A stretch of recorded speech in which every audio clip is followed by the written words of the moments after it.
Hi guys, welcome back to our YouTube channel. So in this video tutorial, I am going to show you on how to do a Panenka in FIFA Mobile. So the first thing that you'll need to do is to open your application and then tap on the live events.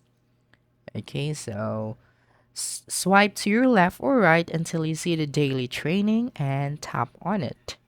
So here it is.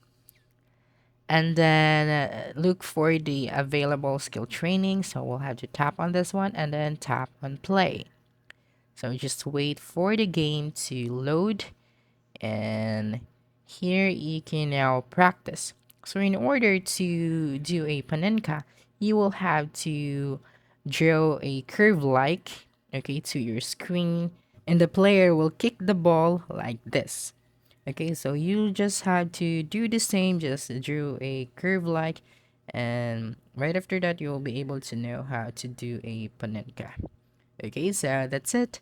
Don't forget to subscribe to our YouTube channel for more video tutorials in the future. Bye bye.